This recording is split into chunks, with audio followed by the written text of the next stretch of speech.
तो super girl का teaser आ चुका है, जहां हमें मूवी के ऑलमोस्ट सभी मेन कैरेक्टर्स दिखा दिए गए हैं, पर साथ में हमें पहली झलक मिली जेम्स गन के डीसीयू के क्रिप्टॉन की। और आपको शायद ये जानकर हैरानी होगी कि डीसीयू में क्रिप्टॉन का अंत मैन ऑफ स्टील के अंत से बहुत अलग है। वही मेरे लिए सबसे ज्यादा एक्साइटिंग बात ये है कि इस टीजर में दिखने वाले नजारे बिल्कुल पेज बाय पेज इंस्पिरेशन लग रहे हैं women of tomorrow comic book से। और फाइनली हमें दिखा जेसन मोमोआ का लोबो। तो आज हम ब्रेक डाउन करने जा रहे हैं सुपर गर्ल के टीजर ट्रेलर का, जहां मैं आपको वो सारी डिटेल बताने वाला हूं जो आपसे मिस हो गए हैं। और कहीं ना कहीं ऐसा भी लग रहा है कि जेम्स गन ने सुपर गर्ल को कहीं ना कहीं डीसीयू का पीटर क्विल बना दिया है। तो बिना किसी देरी के और स्पॉयलर्स का ध्यान रखते हुए चलिए शुरू करते हैं। अब टीजर की शुरुआत होती है इस सीन से, जहां हम देखते हैं कि क्रिप्टो एक बोतल को धकेल कर गिरा देता है। अब देखने से तो ये साफ पता चल रहा है कि ये कोई शराब की बोतल है, पर उस बोतल के गिरने से विनाइल रिकॉर्ड बजना शुरू होता है। अब बेशक यहाँ इस मूवी को जेम्स गन डायरेक्ट नहीं कर रहे हैं, पर हमें इस सीन में एक क्लासिक जेम्स गन टच जरूर दिख रहा है। जेम्स गन की अक्सर ये आदत है कि वो अपनी मूवी में बैकग्राउंड म्यूजिक डालने का भी एक तरीका ढूंढते हैं, जहाँ कोई ना कोई म्यूजिक प्लेयर सीन में होता ही है। जैसे guardians of the Galaxy movies में वो या तो पीटर का वॉकमैन होता था या फिर उसके शिप पर लगा हुआ सराउंड साउंड सिस्टम। तो ठीक इसी तरह इस विनाइल रिकॉर्ड प्लेयर के नीचे एक स्पीकर रखा है जो बजना शुरू होता है, और जो गाना यहाँ प्ले हो रहा है वो है कॉल मी। अब ये एक नॉड है मूवी के थीम के लिए, जहाँ ये कहा जा रहा है कि अगर आपको मदद की जरूरत है तो आप गैलेक्सी के किसी भी कोने में हो, सुपरमैन आपके पास आ सकती है। अब अगले ही सीन में हम देख सकते हैं कि जमीन पर एक न्यूज़पेपर पड़ा हुआ है जो कि डेली प्लैनेट का ही पेपर है। अब इसके फ्रंट पेज पर दो खबरें छपी हुई है, एक जहां पर लिखा हुआ है कि Superman saves the town from nuclear explosion, वहीं दूसरी तरफ काफी छोटे स्लॉट में लिखा हुआ है सुपरगर्ल रेस्क्यू कैट्स। अब यहाँ फन एलिमेंट ये है कि सुपरमैन का पिक्चर काफी बड़ा और काफी स्माइलिंग फेस वाला है, वहीं सुपरगर्ल अपनी पिक्चर में काफी पोकर फेस के साथ दिख रही है। पर ये सीन हमें ये आइडिया भी दे देता है कि अपने कजिन की ही तरह सुपर गर्ल भी अर्थ पर बहुत वाइडली नोन सुपर हीरो है। और ये काफी सेल्फ एक्सप्लेन्ड भी है, क्योंकि पीस मेकर के सीजन 1 के रेडकॉन एंडिंग में हमें दिखाया था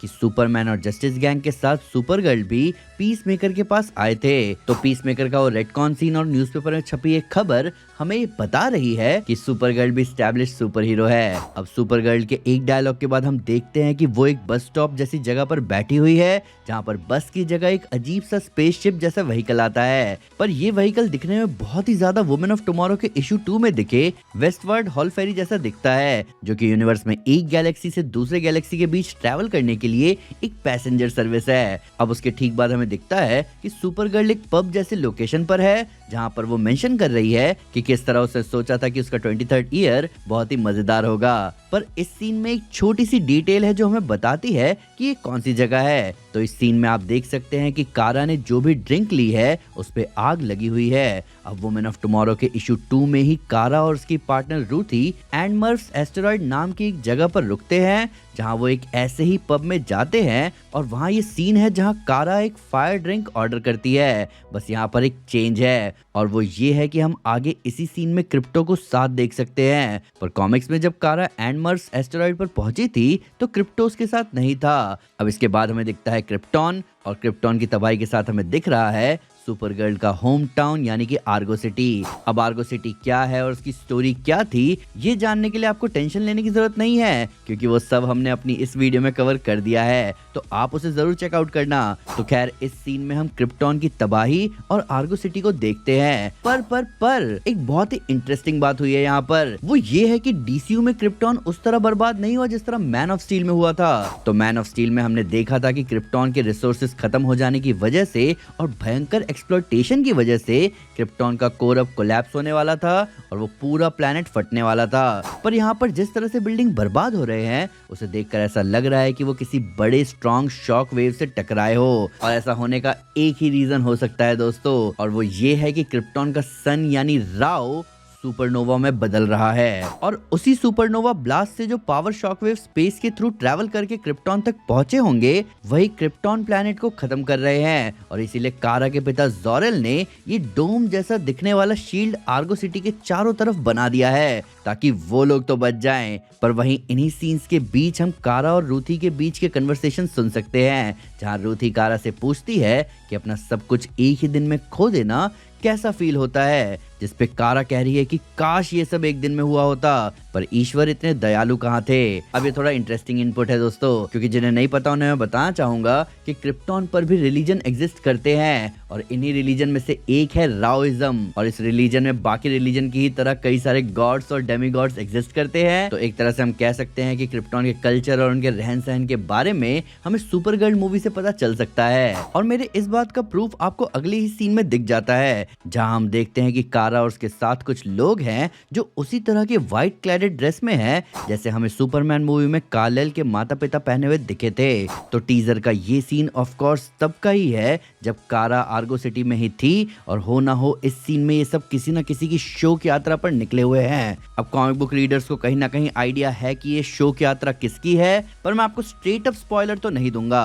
तो हमें पहली बार क्रिप्टॉन के सोशल ट्रेडिशन को भी देखने का मौका मिलेगा। फिर हम अगले कुछ शॉट्स में देखते हैं कि कारा एक अजीब से प्लेनेट पर है और वो लोग बहुत सारे स्पेस की गुंडों से घिरे हुए हैं। अब इस सीन के बाद की जो भी फाइट्स हमें दिखे हैं वो सब इसी सीक्वेंस का हिस्सा होंगे, क्योंकि इस सीन के बाद एक हाथापाई का सीन भी आता है जहां एक बंदा कारा पर अटैक करता है, वहीं ठीक उसके पीछे एक दूसरा आदमी रूथी को पकड़े हुए है। तो ऑब्वियसली यहाँ कारा और रूथी इन गुंडों का सामना कर रहे हैं। अब जिन लोगों ने women of tomorrow comic book पढ़ी है वो जानते हैं कि उस कॉमिक में जिस भी प्लेनेट पर कारा और रूथी जाते थे वहाँ उनका किसी न किसी से पंगा जरूर होता था, क्योंकि हर बुरा स्पेस एलियन सुपरमैन को जानता ही है और वो उससे बदला लेने के लिए कुछ भी करेगा। और क्योंकि कारा के सूट पे दिखने वाला सिंबल सुपरमैन के सिंबल जैसा ही है तो वो लोग कारा पर अटैक कर देते हैं। पर यहाँ पर रीजंस कुछ और भी हो सकते हैं। और फिर हमें पहला क्लोजअप मिलता है मूवी के main villain Krem of the yellow hills का। अब मूवी में क्रेम का ये जो लुक है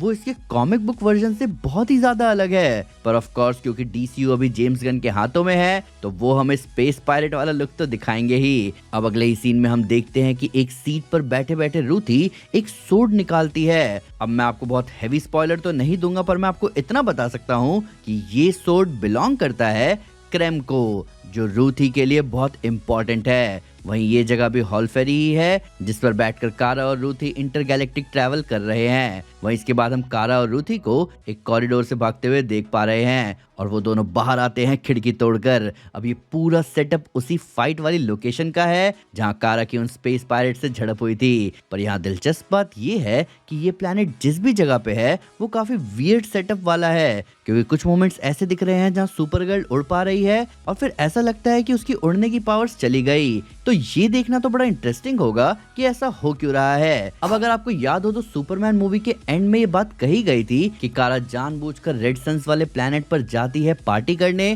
ताकि वो नशे में धुत हो सके, जो कि येलो सन वाले प्लेनेट पर होने की वजह से उसका मेटाबॉलिज्म उसे अलाउ नहीं करेगा। यहीं येलो सन से दूर होना कुछ जगह पर कारा को पावरलेस बनाएगा और स्टोरी को इंटरेस्टिंग भी, क्योंकि यहाँ हमें दिखेगा सुपरगर्ल का असली सुपर हीरो नेचर कि वो बिना अपनी पावर्स के भी लोगों की मदद करने के लिए आगे बढ़ी जाती है। और फिर हम इस बड़े से शिप को एक प्लेनेट पर गिरता हुआ देख सकते हैं, जिसके बाद हमें क्रिप्टो का ये शॉट दिखता है जहां वो बेहोश है। अब ये सीन हमें वुमेन ऑफ टुमारो कॉमिक की याद दिलाता है, जहां इशू 1 में ही एक पॉइजन एरो की वजह से क्रिप्टो अनकॉन्शियस होकर गिर जाता है। अब जैसे रेड सन वाले प्लेनेट पर कारा पावरलेस है, वैसे ही क्रिप्टो भी यहाँ पावरलेस है, जिसकी वजह से उस पर कोई भी अटैक कर सकता है और उसे घायल कर सकता है। वहीं इसके बाद हमें दिखता है लोबो, हमारा मेन मैन लोबो, और लोबो का ये पहला लुक बहुत ही ज्यादा प्रॉमिसिंग और ऑसम लग रहा है। और जेसन मोमोआ का ये लुक बेशक क्लियरली तो नहीं दिख रहा, पर ये एकदम परफेक्ट दिख रहा है। वहीं इसके बाद हम कारा को सीधा आसमान की तरफ उड़ते हुए देखते हैं। अब इस सीन में ऐसा लग रहा है कि कारा अपर एटमॉस्फेयर में शॉकवेव बनाती हुई गई है। तो जैसा कि मैंने कहा कि इस स्टोरी में कारा की पावर्स आती जाती रहेंगी, तो उसको कई जगह फाइट करने में दिक्कत हो सकती है। पर ध्यान रखना, पर ये जो उड़ने वाला और शॉकवेव वाला नजारा है ये आपको बता रहा है कि जिस पल सुपरगर्ल ने अपनी पावर फील करी उस पल सबकी बैंड बजने वाली है। और उसके बाद हमें पहली बार कारा का एक सुपर हीरोइक क्लोजअप शॉट दिखता है। अब इस सीन में जो डायलॉग है वो कहीं ना कहीं वुमेन ऑफ टुमारो के इशू 3 में दिखने वाले रूथी के इस डायलॉग जैसा लगता है, जहाँ रूथी कहती है कि सुपरगर्ल किसी चीज को चेंज नहीं करती, वो बस उन्हें वैसा ही देखती है जैसे वो है और वो बस वेट करती है कि सब कुछ खुद ब खुद सुधर जाएगा। और फिर हम टीजर में पहले ही दिखे उस बड़े से स्पेसशिप के ही ऊपर कारा को कई सारे गुंडों को ठिकाने लगाते हुए देखते हैं। तो ऑलरेडी टॉम किंग की सुपरगर्ल वुमेन ऑफ टुमारो का बहुत बड़ा फैन होने के नाते मुझे तो ये ट्रेलर बहुत औसम लगा। मैं बस क्रैम के लुक को लेकर थोड़ा बहुत हैरान हूँ, पर उसके अलावा सब कुछ तो भाई ऑन पॉइंट लग रहा है, जिसके साथ साथ लोबो का ट्विस्ट इस स्टोरी को और ज्यादा इंटरेस्टिंग बना रहा है। पर अब आप बताओ कि आपको ये टीजर ट्रेलर कैसा लगा? आप सुपर गर्ल के लिए कितने एक्साइटेड हो और आपके हिसाब से क्या ये स्टोरी सुपरमैन की स्टोरी से भी बेटर होगी? आइए इन सब के बारे में कमेंट्स में डिटेल में बात करें। टीजर ट्रेलर ब्रेकडाउन अच्छा लगा हो तो लाइक जरूर करें और चैनल को सब्सक्राइब करना ना भूलें। साथ ही साथ एक स्टेप आगे आकर अपने फेवरेट चैनल को सपोर्ट करें मेंबरशिप लेकर। Thank you guys. This is Aman Sinha and you are super. Peace.